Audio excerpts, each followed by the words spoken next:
It's the middle game of the RoughRiders series against the Northwest Arkansas Naturals, and we're joined by the manager of Frisco, Jason Wood. And Jason, the last couple of nights we've seen a couple of different comebacks by this offense.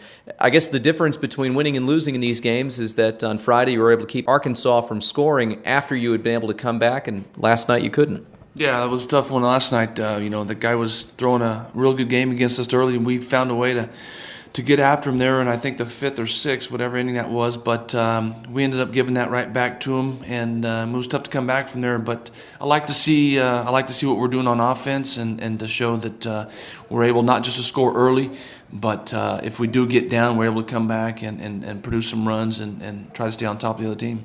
Was the matter yesterday facing Binford just getting an idea as to what he offered from that high arm angle, the high plane that he threw from, being 6'6", 6'7", that allowed you guys to make a little bit of hay later in the ball game? I think it sounded like that, yeah. It's a big frame, big body guy. We hadn't seen him at all this year. He'd been down in the Carolina League. We knew coming into the game that he was a strikeout guy, but he had a lot of control, so he was going to be in the zone. It was just a matter of us finding out where his release point was. It took a little while to do that. We put some good at-bats together there later on, and were able to capitalize on a few opportunities, tie the game up, but after that we just went cold on him. Alec Asher, it was a strange outing for him because he started off obviously having a little bit of difficulty, a little bit unlucky as well. Then he really pitched very well from the second through the sixth. The number's a little bit deceptive on an outing like that. What adjustment did he make after that first inning against the aggressive Northwest Arkansas team? Well, I think Alec found out early that this is a very aggressive ball club early in the count, and they showed that last night in the first inning.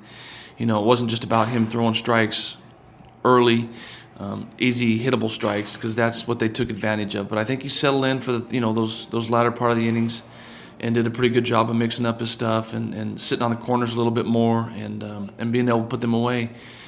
Ran into a little trouble there and left a curveball up to a Kalik Day who deposited that thing in left center field.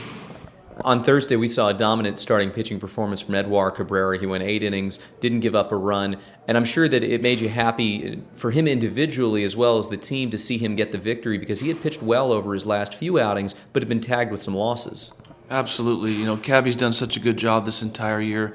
Luck hasn't always been on his side when it comes to scoring a whole lot of runs, but we were able to just put enough across for him there the other night, and he did an outstanding job going 8 innings, like you said. Probably was under 80-some pitches, kept those guys off balance, and it was very nice to see him get a W that night. How tough is it for you and Jeff to not let him go out there and pitch the ninth? He said he could have, but he had too much respect to not argue to try and come back out for the ninth inning to get the complete game. His workload isn't always that tough. He probably could have gone out there and done it, but there was no way we were going to put him in a position to any sort of position to lose after the job that he's done. Such a good job. So we had fresh arms and a good bullpen, and we have confidence in that bullpen down there to come in there and close it out, and that's what they did. He's really flown under the radar when you take a look at the way this pitching staff is. You see the big names, the younger prospects, the guys who were more homegrown, but you probably couldn't ask much more than you've gotten from Cabrera, especially for a guy coming off a shoulder surgery. Yeah, this year being his first year coming off shoulder surgery and him log the innings that he has been tremendous, and he's sort of a breath of fresh air. You've got these prospects that come in and throw and do a very good job, and Edward comes in and he mixes it up and keeps these hitters off balance. What an outstanding job he's done all year. We're here with RoughRiders manager Jason Wood. We had a few player transactions this week, just like the week before. And one of the players coming back to the team, who was a member of the 2013 group, Hanser Alberto. And I think if there's no better example for him to look at, a player coming back and making the most of the opportunity again at AA, than his middle infield mate, Odubel Herrera, right? Oh, yeah, absolutely. I think that's one of the first things that Hanser asked me when he got here is, how's Odubel doing, Jason? And I told him he's doing a fantastic job there at second base and sort of what I expected him to come in and do at shortstop because I know he's got the capability of being a very good shortstop. He has shown that in the Carolina League this year and done a wonderful job, and he's had an opportunity to play here, and he's going to have an opportunity to play again here at shortstop and do fantastic things. So we're looking for good things out of Hanser. There's a business side of baseball, and this is a profession for you and for the players. And, of course, this is all about development, and there's a serious aspect of it. But I'll tell you what, you're reminded that it is a game, and it's a kid's game when you see your 5'8" first baseman running off the field the other night in Arkansas after making a couple of plays like the way Tomas Tillis did. That was a lot of fun to watch. Yeah, that's another fun thing for good old Talise. He played a little bit of first base in spring training and actually took some ground balls at third base too.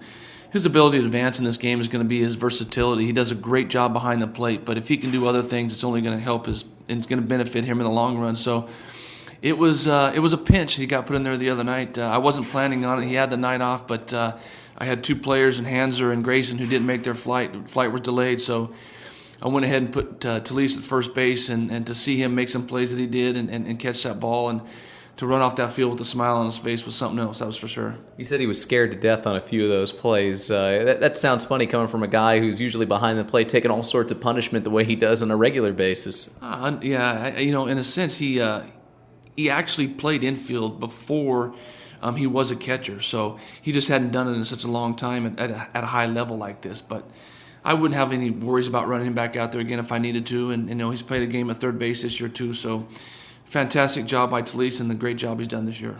Jason, congrats on the good week for the team this past week, and best of luck out there today. Thanks so much for the time. Okay, Alex, thanks a lot. That's RoughRiders manager Jason Wood. We're back right after this here on the Frisco RoughRiders Baseball Network.